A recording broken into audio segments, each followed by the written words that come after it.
Okay, once again, my name is TIMEX Pekene, and today we're going to be looking at Chapter 2 of L4M4, Ethical and Responsible Sourcing. And I hope we have been able to cover up and we move on, but I'm quite sure that we are doing pretty well. My intention is for us to do better than as we have ever done. Okay, Yes. Chapter 2 of the ethical and responsible sourcing talks about understanding the key processes that can be applied to the analysis of potential external suppliers. That is the area that we want to look at. So under this chapter, we will cover certain areas. We will cover compiling data on expenditure with supplier. We'll look at indices that measures the economic data. We'll talk about secondary and primary data on the market and supply. We'll look at commodity pricing. We will talk about analyzing potential sales. We also would look at financial reports and supplier stability, the role of credit rating agencies. So when you remember, I said something that there is always basic knowledge in every chapter. Yes. So this chapter now, what is the basic knowledge? This chapter is about how you would be able to select credible supplier from the external organization. How would you be able? What are the things that can aid you, can encourage you, can assist you in contracting a credible supplier? This is just all about it. You know, we use chapter 1 to talk about the sourcing processes. But right now, we want to be able to know how to select the right supplier. So everything is about the rightness. Talking about secondary data, talking about primary data, these are areas we can find information that can inform our decision making. Okay? Okay. Yes. So that is the basic aspect of it. So when we look at this data, we will analyze them. We will analyze them. Talking about procurement, there is always a vast amount of varied data that are available for us as procurement professionals to review in order to make informed decisions. So we would have to ensure that we're assessing them. So in this section, we will try to explain the type of information and market data that are available and the benefits of analyzing them. Now let's talk about compiling data on the expenditure with the supplier. Talking about compiling data on the expenditure. Expenditure, it's the cost, like how much are we spending, what we are spending is the expenditure. So a procurement professional should always be aware of the total amount of spending they are responsible for. There's no way we can be successful without knowing how much that is expected of us to spend.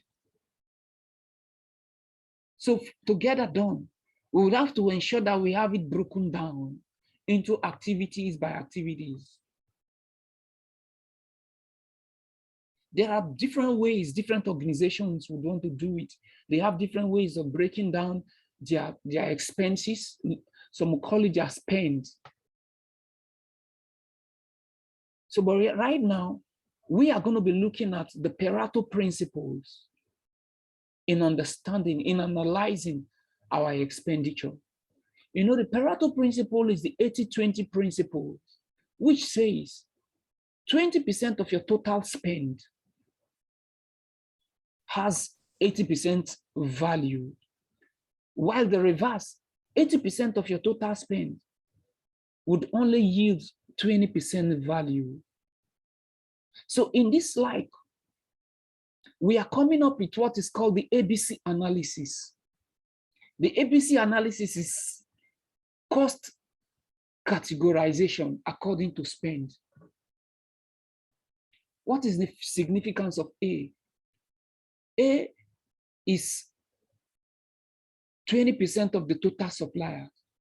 That is 20% of the total spend. These are the suppliers that are responsible for the highest level of spend. Like I said, this 20% is what gives you 80% value. And only a few items on your list. For instance, if you have 100 items on your list, 20 of them on that list would value 80% of the total spend. So that is what they are telling you. So if you're looking for a way to effect a change on your spend, maybe you want to carry out cost saving, instead of looking at the total 100 given activities on your list, you just focus only on those most important few, the most vital few. So this Pareto principle can also be called the most vital few. They're always few, but they have the highest worth. So when you are being able to effect and control these ones, you know that you are succeeding already. You have 80% success. So the procurement department considers A, that is A suppliers, to be the most important, while B suppliers are collectively responsible for a smaller percentage of spend.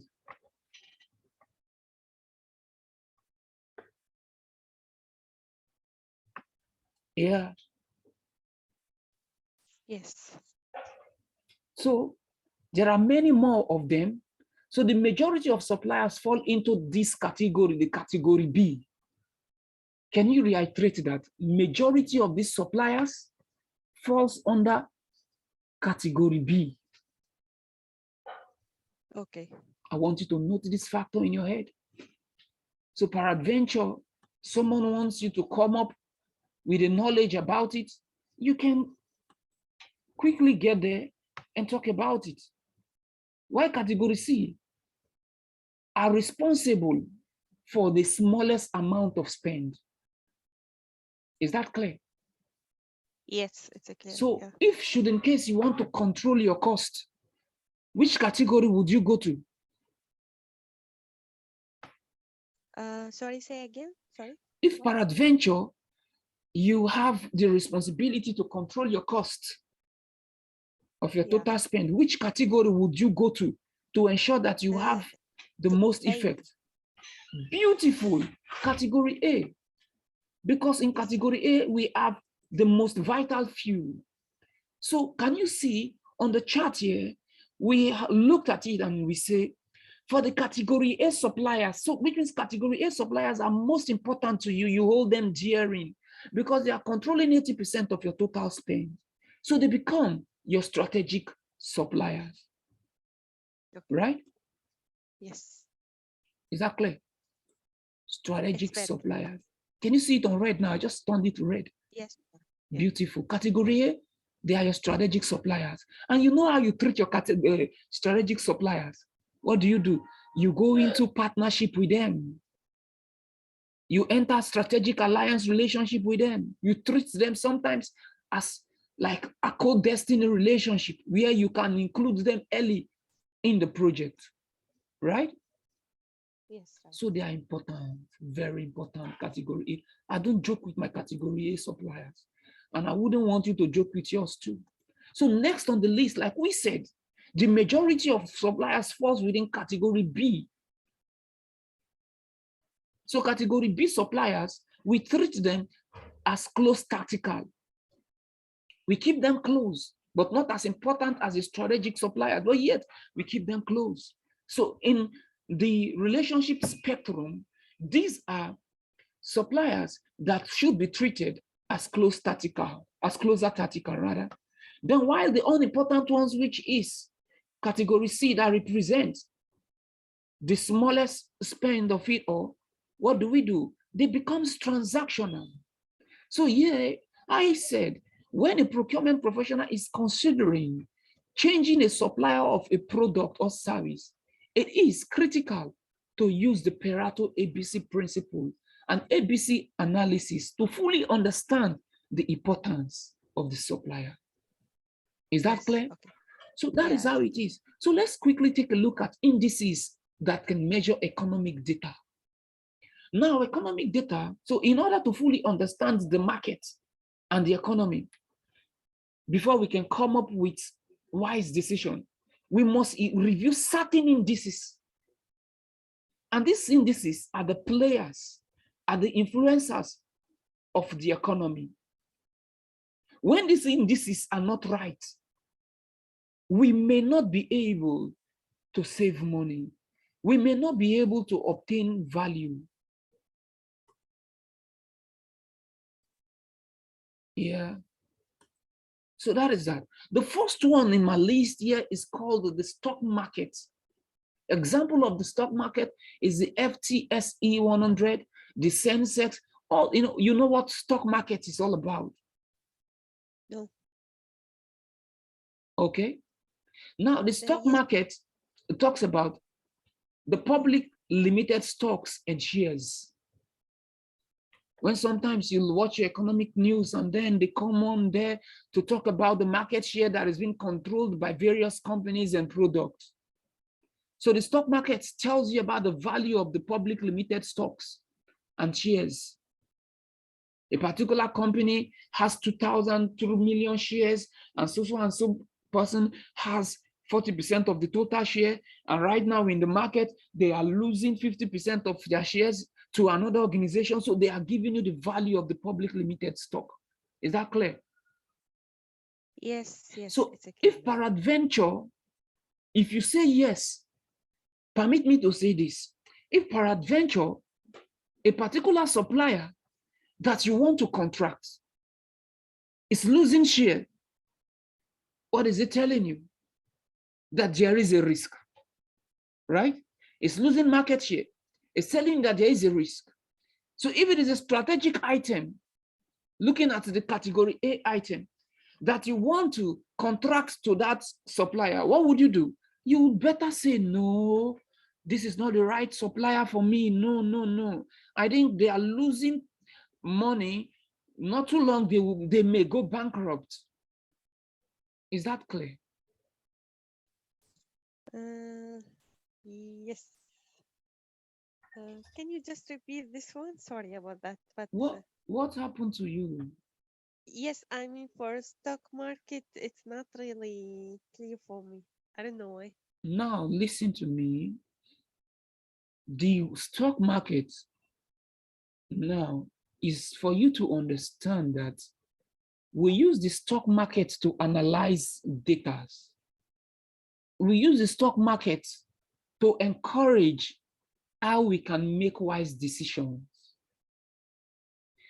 We use the stock market to know which supplier is right for us to contract.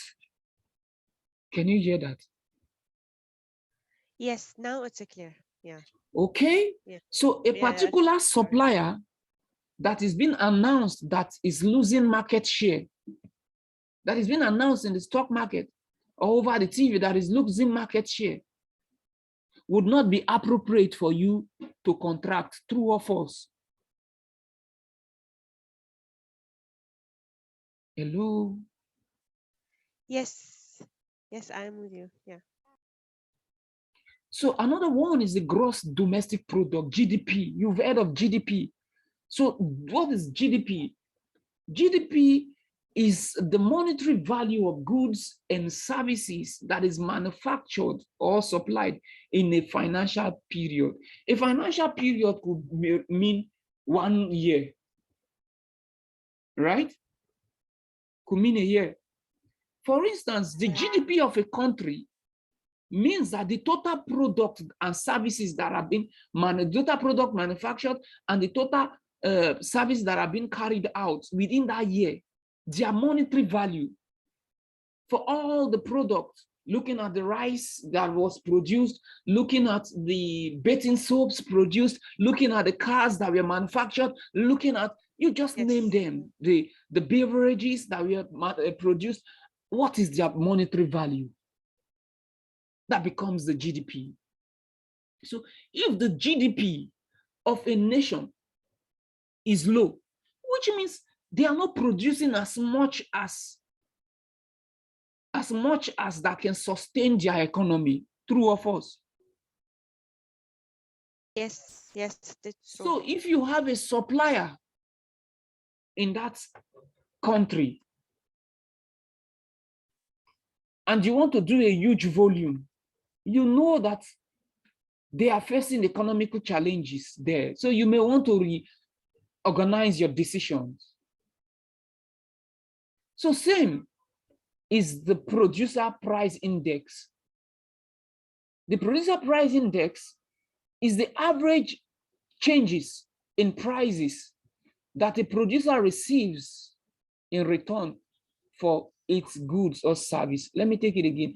Average changes in prices that a producer receives in return for his goods or services. Yes, Average it's clear.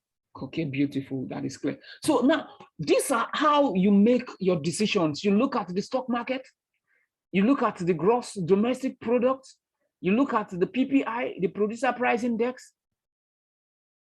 Okay, over time, you look at the consumer price index. The consumer price index is a weighted measurement that evaluates the average cost of a basket of goods bought by a consumer. The weighted measurement that evaluates the average cost of a basket of goods bought by a consumer. That's the consumer price index. How much are they paying for a particular module? And sometimes in the whole city, they could use a same standard of measurement, can use same module to measure their beans, measure their rice, and measure certain things that they buy in the market, right? So commodity indices too.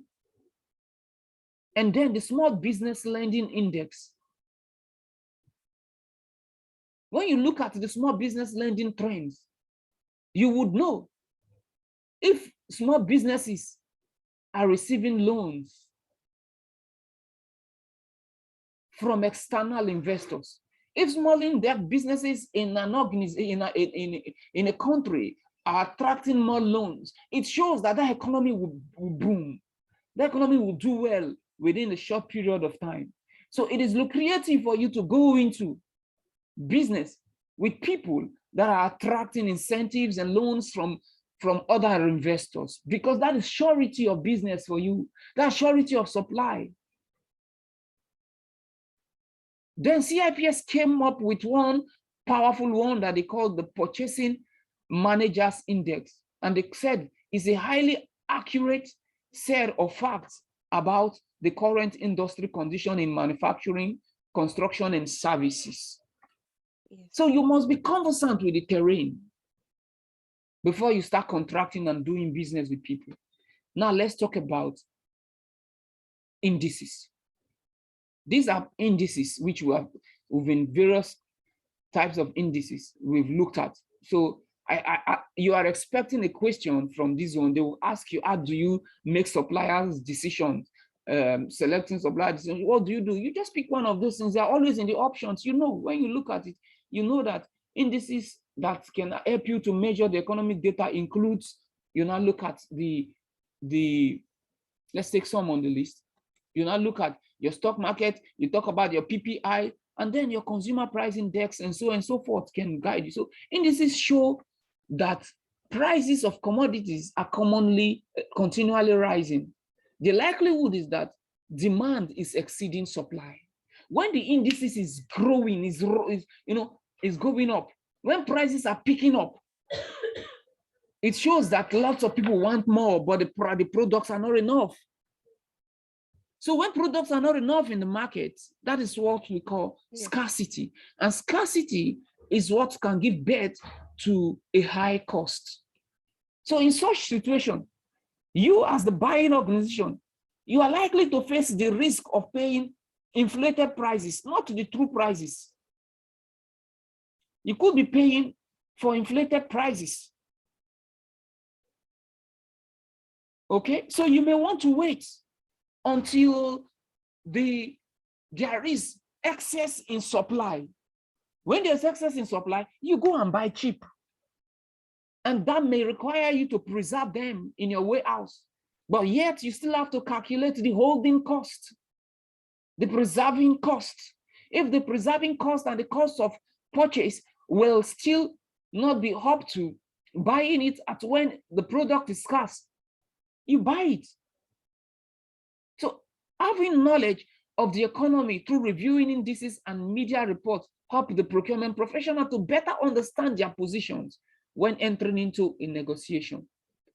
So you know that there is surplus in the market. You're telling the supplier, in fact, I want to buy 4. You have to give me 5. There's surplus in the market. Because when there's surplus in the market is when suppliers are begging buyers to come and buy. Okay? So how do you get your information? How can you generate data? We got 2 ways you can generate data. Hello, are you with me? Yes, I am. We have 2 ways you can generate data. One is the secondary way. 2 is the primary way. So when you are carrying out your research, you just have to be conversant of these 2 ways that you can generate data. Now, one among them is most credible, which is the primary data. This primary data are data that do not rightly exist in the industry or wherever, but you are the one that is putting them together, maybe by going to talk to people, by carrying out certain research, and then you are forced to mine this data from their raw form and turn them into information for others to make certain decisions. Why the secondary data? You are just gathering them from readily available sources. Maybe you go into the internet, you look at websites, you look for magazines, you look for newsletters, and you just look, this is what took place. Oh man, the economy in Russia is crashing. Now it's over the media. The economy in Russia is crashing, it's going down. Oh, Ukraine too. You know, when you're gathering this information on the internet, they become secondary data. And most times, these secondary data are not as credible as the raw data. Why? Because of the handling. It has passed from one hand to the other. It keeps moving on. And you know, when the information goes from mouth to mouth, hand to hand, the credibility of the information dwindles. It goes down, down, down, down, down, and it keeps going. Can you see the deficiency of the secondary data? It could be distorted. But also, we cannot give a holistic credit to the primary data. The primary data too can be distorted. And how can it be distorted? By you, the researcher's biasness. If peradventure, the data that you are mining discredits your city, Baghdad, talks bad about your city, and you are supposed to publicize it in the global world, would you go forth and talk bad about your city? Say, tell me, yes or no? Yes. You go and represent it that your people are bad, would you? You may want to underplay it, right? So the world will not see your people as though your people are bad people, right? Yes, right, you're right. So that is the way primary data can be distorted. This is an examination question. Okay, so yes. So that is that. Let's talk about commodity pricing. It said for a procurement professional to get a positive result from a negotiation, they should be aware of commodity pricing. Commodity traded on a stock exchange can be divided into 4 categories. Another examination question. So you must be aware of commodity pricing. You should know what's the cost of everything, the cost of commodities. Because if you don't know the actual cost of things in the market, you may not be able to negotiate any good thing out of the negotiation with the supplier. So now let's talk about the 4 commodity trade on the exchange, on the stock exchange rather.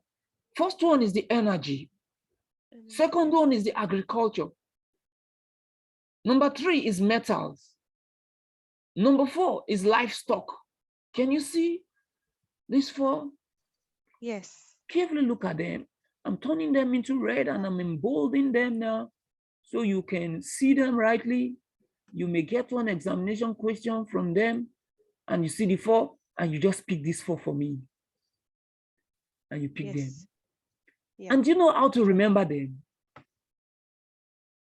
You can say Lame, Lame, the L for livestock, the A for agriculture, the M for what? Metals, and the E for what? Energy. Beautiful. Okay, I haven't seen them this way. I'm releasing the red. I'm releasing the red. I'm turning it back to black. All right, it's back to black. And then I'm removing the boldness. All right. So procurement professionals who understand trends and commodity pricing can arrange contracts at times where prices are favorable. You must be conversant with trends. Trends would be when products could be more in the market. You must know maybe during November, December, there could be more produce in the market. At that time, prices could be low. So that becomes your strategic time to buy most of your goods. But yet, you still would have to consider other hidden costs or other costs, holding costs, like I said. Okay, so two things, right? Understand trends and commodity pricing. Know the actual price. Know when you are buying more for less and less for more.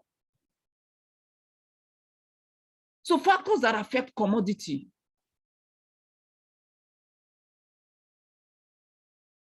There are certain factors that affect commodity. And we must ensure that we know them. Number one that you should remember, I know you know it, that is demand and supply affects the commodity prices in the market. True or false? Yes, true. When supply is more, prices do what? Go down. When demand is high, what happens? Prices, spikes. It goes up, it keeps climbing. Go low, I think, the prices. Pardon? I mean go low. The prices, the commodity prices go down Yeah. when the market is high. There is a lot of demand, I mean. Yes, exactly. I think we have two teachers here. Beautiful. So another one is the state of the economy. There could be certain times that the economy could be facing inflation. At that time, anything you touch is expensive. Then there could be certain global events, like what is happening in Ukraine right now, or in Russia, mostly Ukraine. Do you know that commodities in Russia would be expensive, and in Ukraine would be so much expensive right now? Do you know that? Sure, yeah. Yeah, Sure. because the foods are now scarce. Everything's scarce because nobody's manufacturing, nobody's supplying. Even to get to a salon where you can cut your hair or make your hair and look beautiful or handsome could be difficult. If you just see a barber that is ready to cut off the excesses overgrown hair, what happens? They charge you so much. Yes, you're right. Absolutely right. Yeah. So by ensuring that a supplier is financially stable, a procurement professional can be more confident of prices.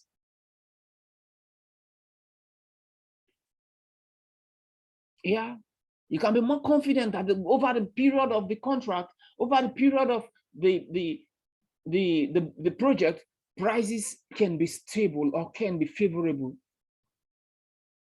or there will be guaranteed supply or a minimized risk. So you have to ensure that you're looking for the supplier's financial report. Remember, we are looking for sources of information that can help us choose the appropriate, the right supplier with the most economical and advantageous tender meet. So that is that. So now let's take a look at signs that indicate financial instability. When the organization, the producer, has a low level of quality and low level of performance, and they have high staff churn. High staff churn, is when the organization is downsizing. They are sacking their staffs, sending away their employees. That shows that they are not doing well.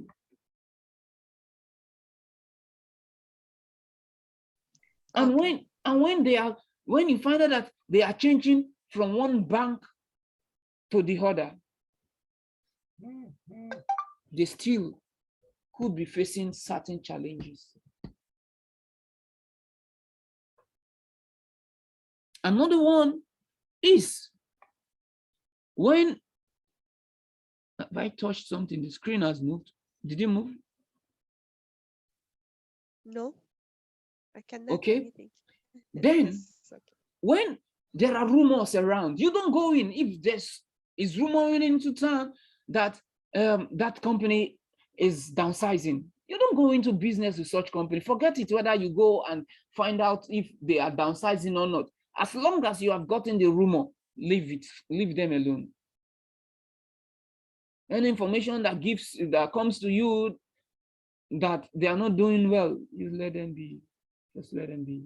So request payment before they agree the due date. If they start calling for money, yeah, but in the contract, it's stipulated that you would pay them after 2 months of their supply. And after just 10, 20 days, they're calling you for money. It shows they need money. It shows they're not doing well.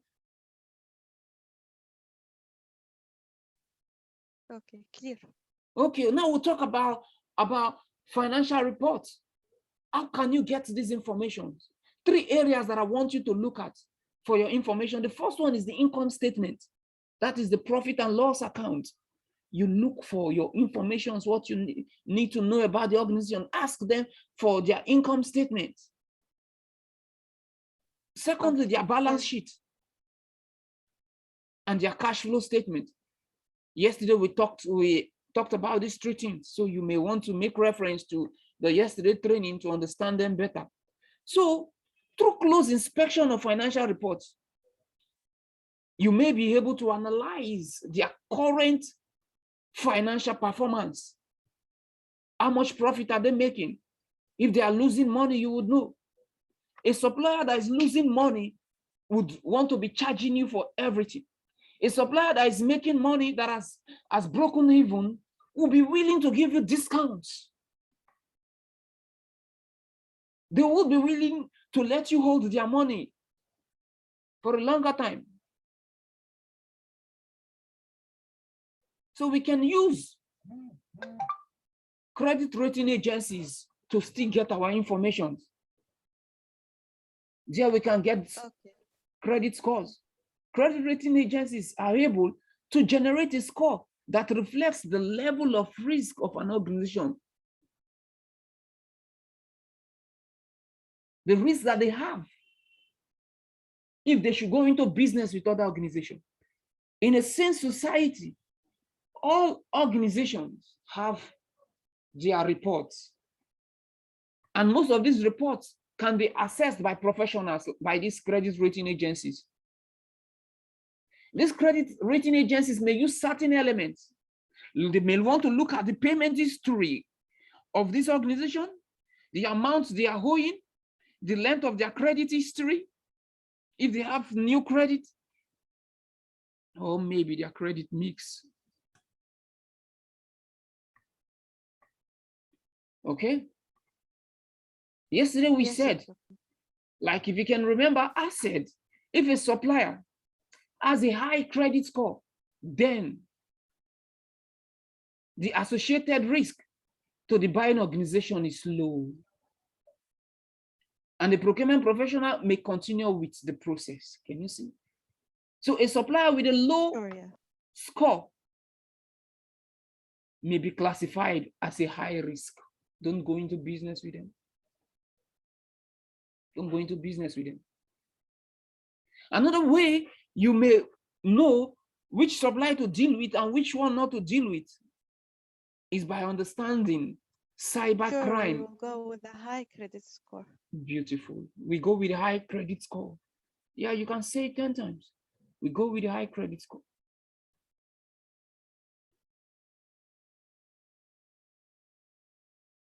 So, Yana, I'm saying the new style of credit checks aims to generate a credit score associated with the level of protection and skills an organization can demonstrate in relation to cybersecurity. Remember, when you contract a strategic supplier, they become a core part of your organization.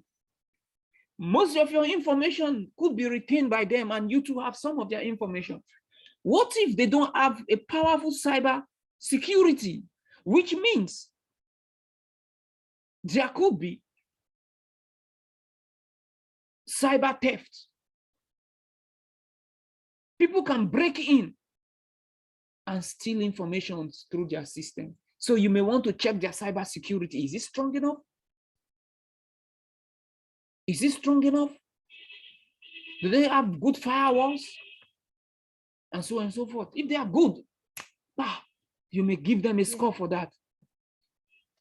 Sure, yeah. That is how it works. That is how it works.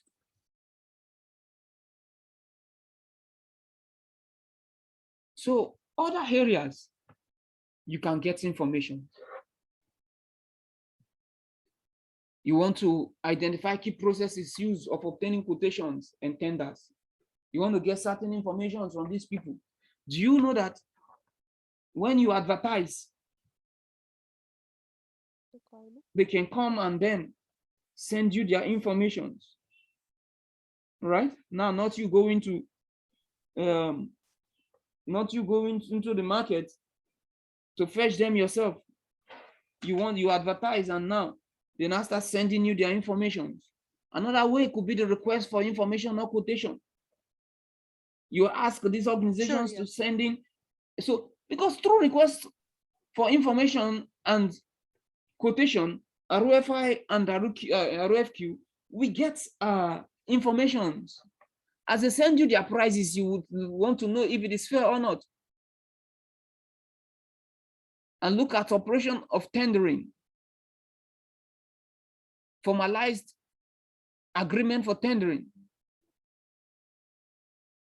The way they make their decision for tendering.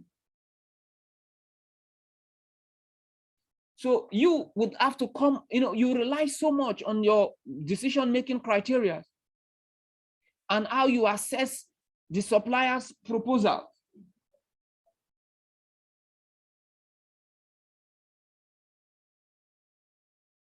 So this process can enable you to obtain certain quotations and tendering.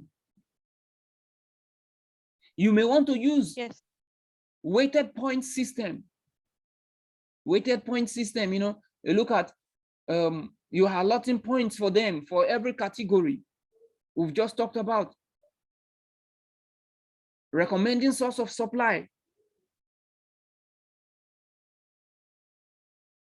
We've talked about their financial statement as the profit and loss. So all these areas gives you your required knowledge in this terrain. The added value they are coming with. Remember, you are trying to make a decision. That's why you're looking through all these areas, using all these techniques. Yes, sure. To try to choose supplier, good supplier for our organization.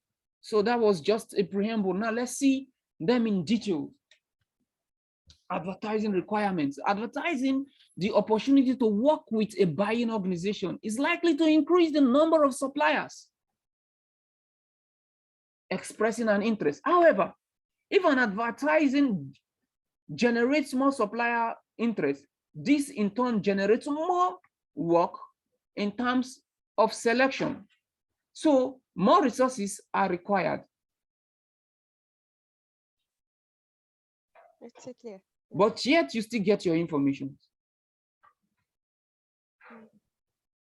But there are certain ways you can advertise. It could be strategic importance. It could be urgency of contract. Urgency of, if you advertise urgency of contract, could be that you want the job to be executed like tomorrow evening or tomorrow morning. So you may not have the time to go to the radio stations, put them in newspaper, and sometimes you just only drop them on your website. Any supplier that can stumble and see them, that becomes your man, because you don't have time. And the way sometimes you advertise, because the resources available, if you don't have so much money, you may not pay radio jingles, you may not pay certain magazines to carry your information. So all this, influences your decision making in how you can advertise. But now let's take a look at how public sector organization advertise and that of the private sector organization. The public sector organization advertise their requirement on their own dedicated website, as well as regional, national, and continental portals. They have specific areas they go and place their advert. Why the private sector organization advertise their requirements less frequently? If they do not even bring it to the radio station or the TV station, newspaper, people would not hold them responsible because it's not everybody's company. But the public sector organization, it is a must that you must bring it to the public domain for every citizen to have the right to participate. Yeah. So the private sector organization usually advertise on their own website, as there are no dedicated websites for private sector tenders. Okay, clear. But there are dedicated websites for the public sector, because these citizens must know where they can get the information to say it is fair. Remember, it is ethical and responsible sourcing we are talking about, which means we are expected to make it open. So we talked about request for information and request for quotation that is a source. So this is a standard process used within procurement. So suppliers to help the buyer evaluate a potential supplier suitable to work with the buying organization. It's a way we obtain our information. It's a way we come to find out about the company, the supplying organization. So, but there's a process via which the RFI moves. The process is a three-way process. The buyer has the first call to send out the request of information, right? It is the supplier's turn to send in the response. Okay? Then the supplier, the buyer, will now look at it and evaluate and give feedback.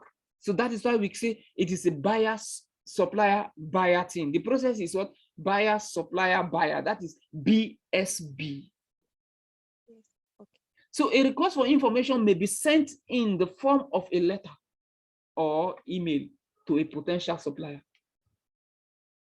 Maybe they may want to use the PQQ, like we talked about the pre-qualification questionnaire. It's also a form of RFQ, the request for information. So request for quotation is also important. But now, request for quotation now, you're not asking them for certain information, you're asking them to give you their price for certain things. Yeah, quotation. Right? Right, yes. So it is not necessary that you must use the ROFI and the PQQ before the ROFQ, that's before the request for quotation. It is not a must.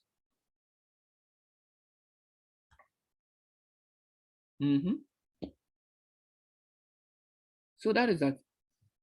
But now, how do we use them? When do we use the ROFQ and the ROFP, the request for proposal? Now, I said, on lower value contract, ROFQ can be issued as the first step. They are lower value contracts. They are not strategic, right? They are routine. So right, yeah. They're transactional things. So you may not want to waste your time and be wasting money in the process. You just request for their quotation. You don't want them to demonstrate anything. Just tell me how much you will do it for me. How much does it cost? It's like you going into the market and you're asking them how much is this, how much is that, and how much is this. And now they now start telling you how much it is on a price list. Yeah, clear. So Very you don't waste too much money. It's only on the low value contract, you know, you don't want to disturb yourself. So RFQs can contain the following information. The specification also would be there. The technical drawings, maybe exactly what you want. Your samples, you put a sample there. This is what I want. The delivery requirements, I need you to bring it to my property land. I need you to bring it to Baghdad. And once you take it to the wharf, you can dump it and go. And also the length of contract. You stipulate, this is how you write a RFQ, you put all this, you muggle it in the length of contract, the terms and conditions, with the terms of payments or other terms. Details of how the supplier's quotation will be evaluated. You tell them this is how we intend to evaluate your quotation. So an RFQ attempts to assess which suppliers can achieve the 5 rights. Always remember, as a procurement professional, the 5 rights are your watchwords. The best supplier to contract is the supplier that is meeting the 5 rights. The right price, the right quality, the right quantity, the right place. And the last one is what? Time. The right time. Beautiful. I think you're doing pretty well. Fantabulous. You're doing well. Okay. So the purpose of the RFQs, what is to align corporate strategy to ensure a fair and transparent process to allow opportunities for many suppliers. So you're not going to be biased. You're not going to be favoring certain suppliers as against the other. You make it plain. This is to enable you, the procurement professional, to evaluate the market and obtain the best value for money.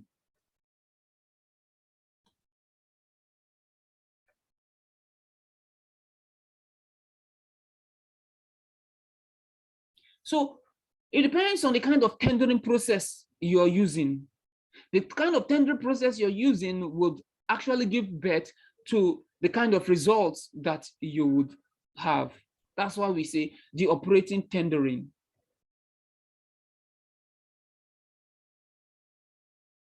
Could be that the system you're using, you are gathering certain information about your potential supplier base.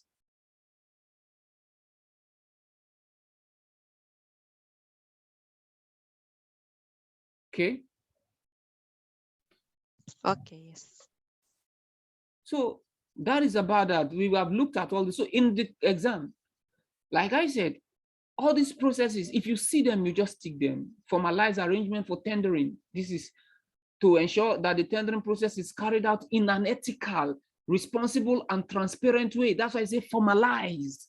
You're doing it in a coordinated pattern, okay? In an established way that would be able to give you the best results. So if you have a formalized arrangement, you are likely to get a better result than the one who has an arrangement that is not formalized. Yeah. Yeah. Yes. So an example of a best practice tender arrangement is as follows: preparation, approach, the time scale, then advertising, documentation, consistency, submission, analysis, decision, verification, negotiation, contract preparation, and contract preparation, contract award, notification, feedback, debrief. You know, all these things are things that you would do. You must prepare now, you and your team. And the approach, you must come up with a strategy. Yes, sure. And also time is involved. How much time is involved? So that's that. So what are your decision-making criteria? Your watchword in your decision-making criteria after the 5 rights must be that you want to select the most economical and advantageous tender. That is what you're watching out for. most economical most economical and advantageous tender doesn't mean that the tender with the lowest bidding. No, that's not the supplier with the lowest.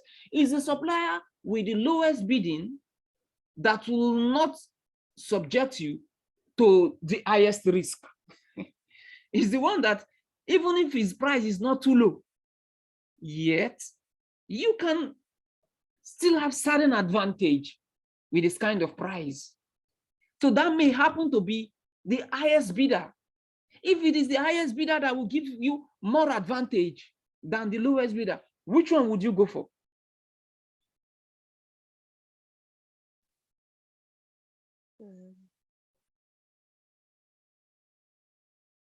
Hello?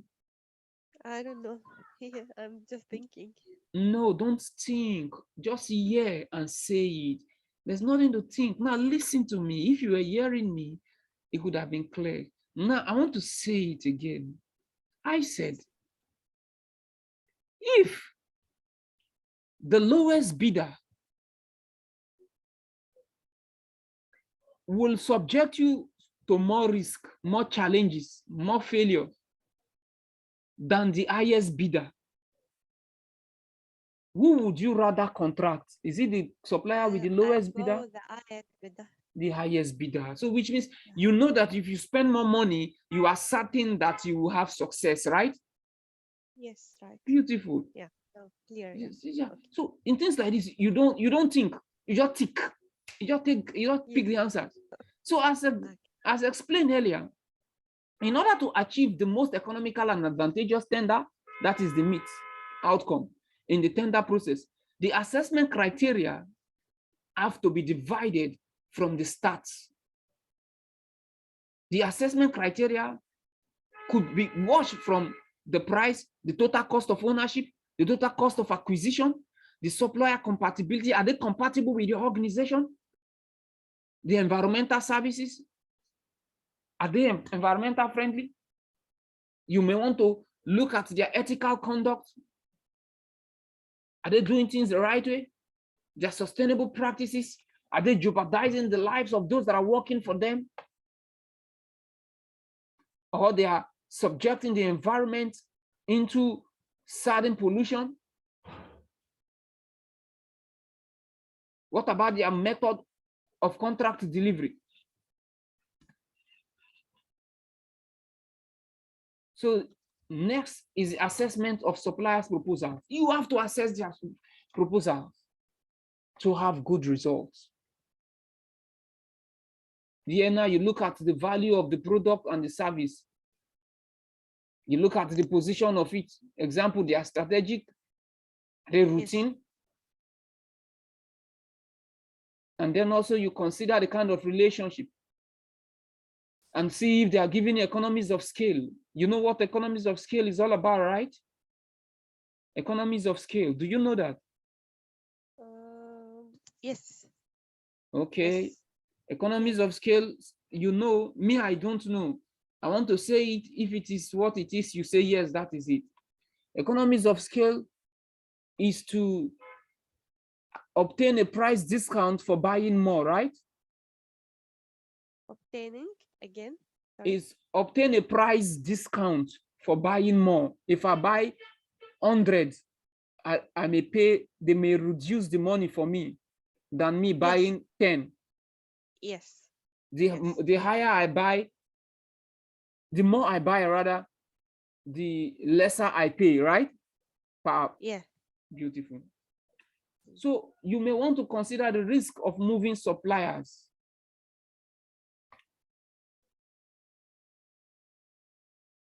There are always risks. Sometimes you're changing the old suppliers and the rest. So that is that. So we want to go back and revisit certain aspects that we've talked about. We talked about the financial statements, such as the profit and loss, the balance sheet, and the cash flow statement. Let's revisit it. Now, balance sheet. What is the purpose of the balance sheet? Like I said, it shows the assets and the liability.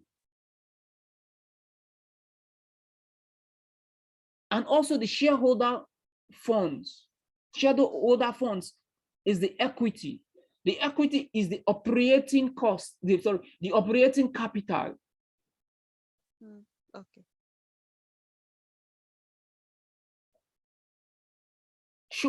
Shareholders' equity.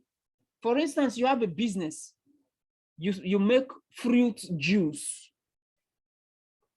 Okay. The money which you're using to run the fruit juice becomes your equity. That the money you use in making more money. If for a venture you use $500 in the business and you use that $500 to make more money, that's your operating capital. That is your equity. $500 is your equity. Okay. So how could you now know what is your equity? You look at the amount of assets you have. Assets are the things that can give you money. Look at the amount of assets that you have. And then you remove the liabilities. Liabilities could be operating costs. Liabilities could be money you're owing banks. Liability could be other charges and some other things. When you remove all those ones from your operating cost, what is remaining becomes the shareholders' equity. That becomes the only money that you should feel that is your money, right? So, right, yeah. These are things that you do. Then the cash flow statement. The cash flow statement contains details about the amount of money that came into and went out of the organization during accounting period. It tells you so and so million of dollars came in and this amount went out. So this will help you to assess how well the organization is doing. How well are they doing in managing resources? If they are spending more than they are getting, it shows that they don't know how to manage money. Yes, so right. it makes you never wanting to deal with them. Okay. So now let's take a look at measures and ratios of profitability, liquidity, gearing, and investment. Yesterday we talked about high gearing and low gearing. Okay, so another way in which procurement professionals can evaluate their suppliers and potential suppliers as part of the sourcing process is to use ratios. Ratios can show financial information about how profitable a supplier is. That's how ratios can do that. How liquid a supplier is, how the organization is geared, and what level of investment a business is committed to.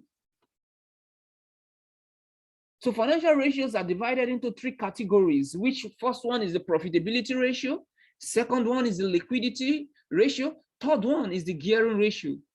Sorry, second one is the liquidity and gearing ratio. Third one is the investment ratio. Okay. So we have other ones that are related to these three, like those that are related to the profitability ratio are the gross profit margin, operating profit, and net profit. Okay, but just note them on the lighter notes. Okay, so if a current ratio produces a result greater than 1, beautiful. I want to put it in red. I want you to be conversant with it. Conversant with it. Yeah. I put it in red. Where's my red? Oh, red, where are you?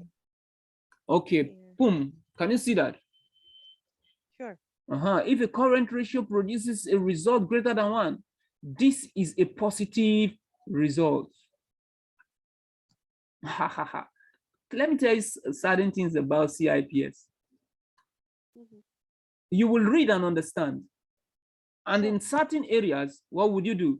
Even when you have understood, still memorize them in your mind. Huh?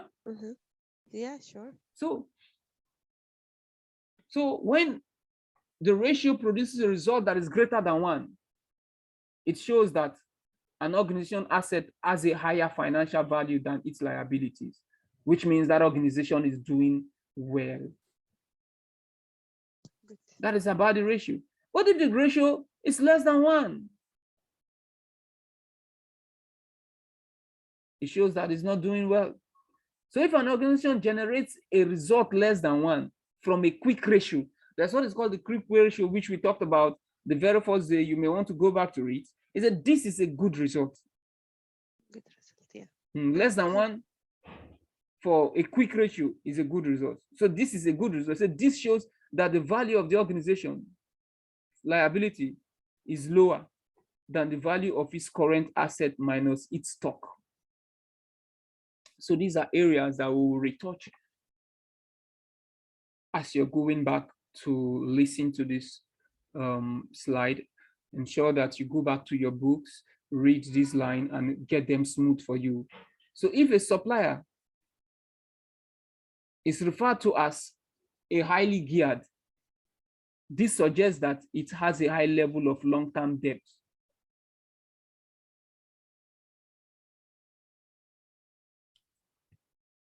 It has a high level of long-term debt, a high value of long-term debt secured against capital items. So if a supplier is referred to as low geared, it suggests that little or no long-term debt is secured against capital items.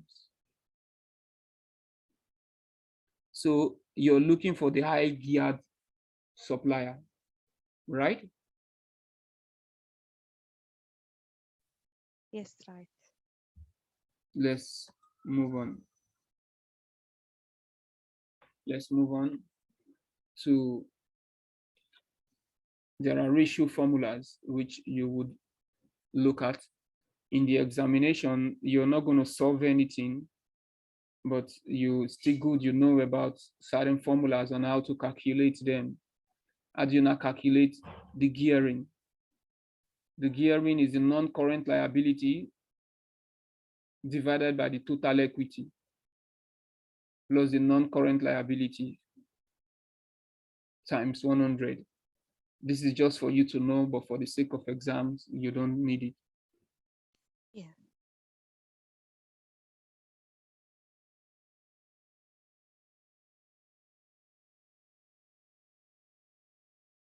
Okay, we really need to reiterate certain things, and let me get it corrected. Let me get it corrected. High gearing equals high risk. Okay, high gearing talks about the long-term debt. It equals high risk. So you want to choose the supplier with the low gearing.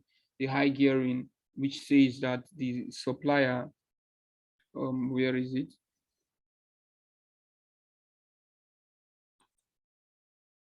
Okay, where is it?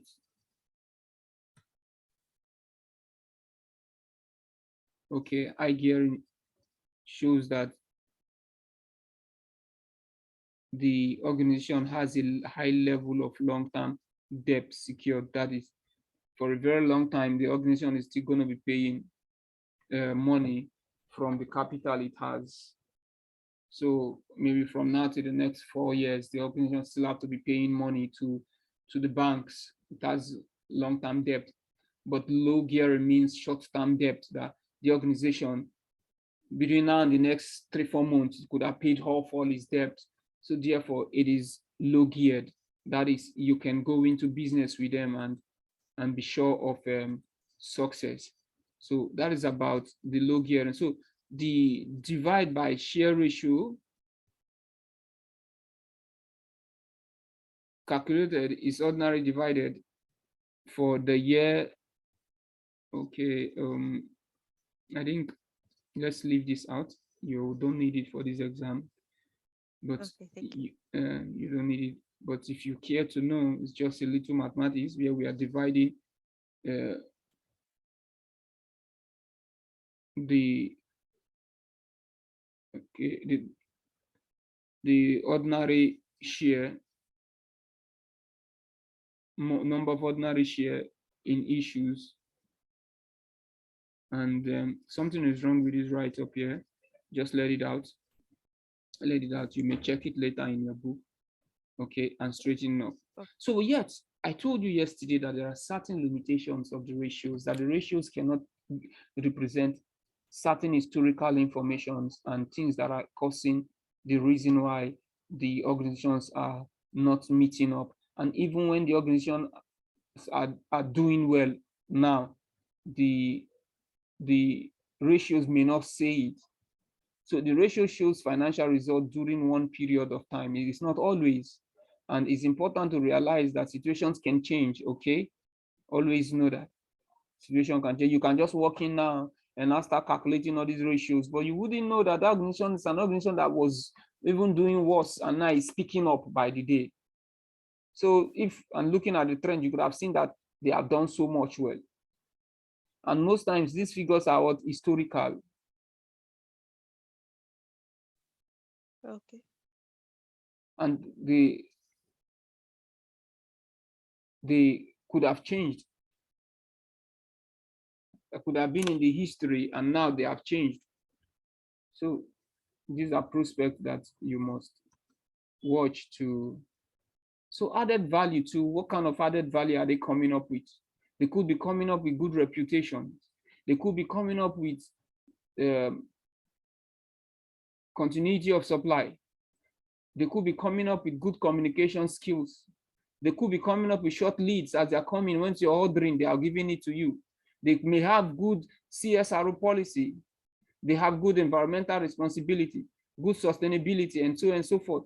So they have positive brand awareness. If you're associating with them, you're sure that you're going to be respected in the industry. All these are things that you may want to be conversant with. So I think we have to call it a day now. We will start with slide 53 tomorrow. Is that okay? Yes. I really Okay. appreciate it for your time. It's okay Okay. for me. Thank you.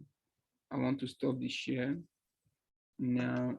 Then I pause the recording. I stop the recording.